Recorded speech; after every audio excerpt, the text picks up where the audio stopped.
talking about fighting crime and all that. But since this government came into power, of course, PDP for 17 years, they didn't do that. But what is the current government doing about moving up arms? Is it because our politicians also employ talks when there is time for election? Or is getting to the state that almost everybody is insecure? School children even have arms. Street talks have arms. What are we doing about it?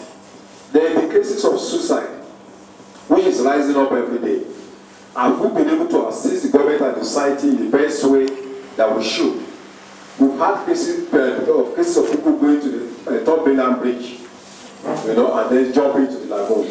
There have been cases of arrest. There was a woman that was prosecuted, and I keep on asking myself, was that the best solution? Somebody has been traumatized, and then the next thing is that I was taken to court, and then from court, they passed some judgment on him. Somebody who has been traumatized. The process of taking to court over and over again, to me, it was unnecessary. Yes. And of course, we look at the top mainland bridge. Have we also raised the issue of the need to provide protectors on that top mainland to make it difficult for people to jump into that lagoon? These are issues that I think are very, very important for us as journalists to look at. Then let us take the issue of kidnappers. This has become a national phenomenon. What happens to the victims? There are a lot of silent victims. People are just kidnapped, they pay the ransom, and that is the end of the story. Then we also have the issue of police conspirators. There is a case of somebody who was kidnapped, and after the ransom was to be paid, and then the police were also asking to take some amount of money. So, and these things are reported, and then there's no question of we doing a kind of follow-up. And of course, I think the issue of kidnappers should also make us journalists to look at the question of community policing. The case of children that were taken in Nepal, they are still there.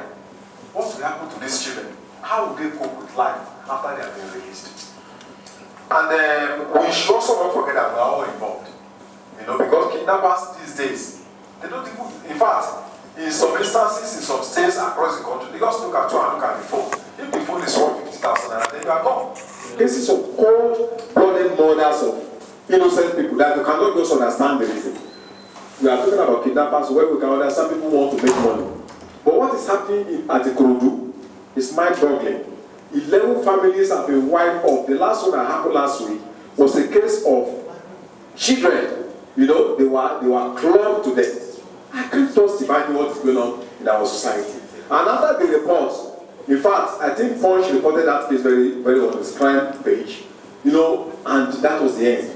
I would have expected Premier Times also as another report, but I think this is a major issue. I saw those children 30 years, 12 years, 6 years old, clubbed to death. And we are talking about both that today. Nobody is able to tell us that some people have been arrested. And even look at the way the state has been responding to these cases of crime.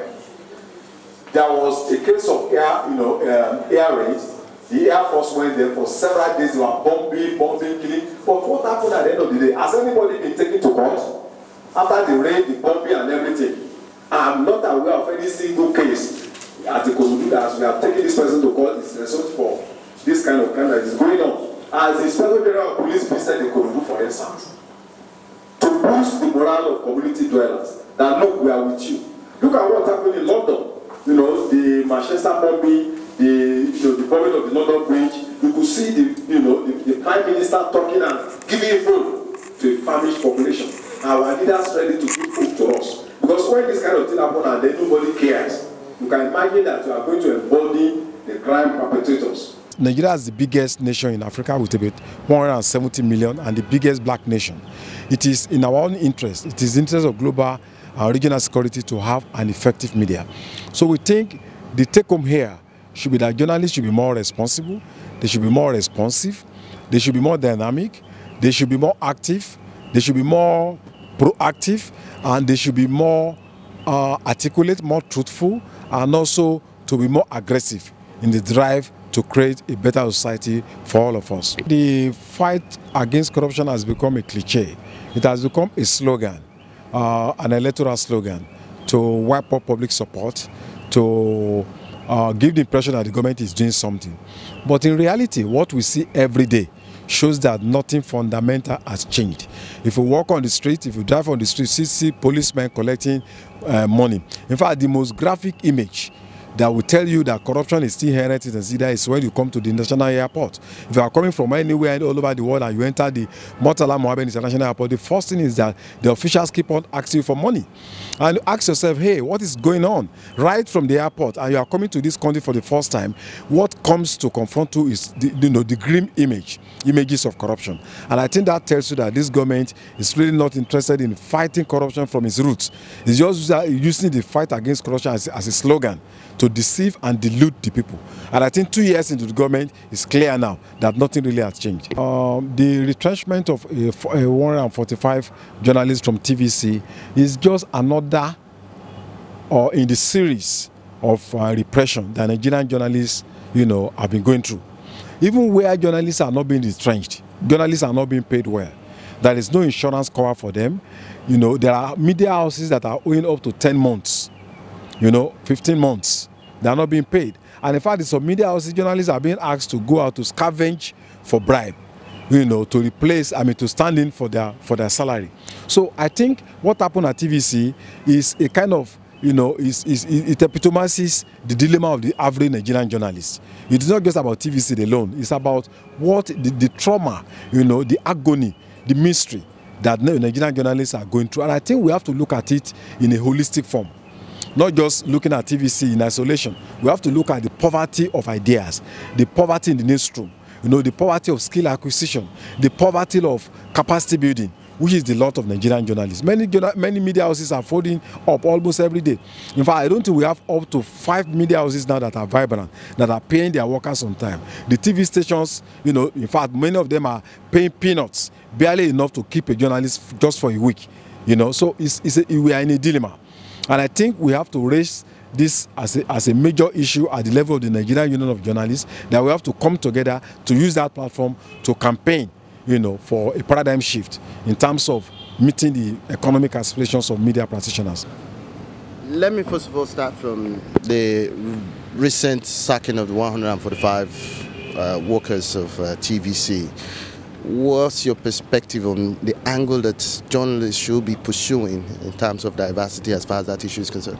Yeah, well, as far as I'm concerned, if you are an employer of labor, it's up to you to be able to determine how many workers you need at any given time, and to also decide what is best for them, because you also hold them the responsibility of ensuring that they are in good condition at all times. You must pay good attention to their welfare.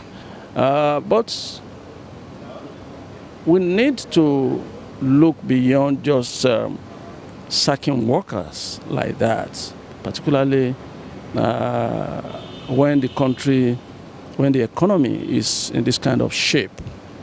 Where do we ask them to go? What becomes of the dependents? An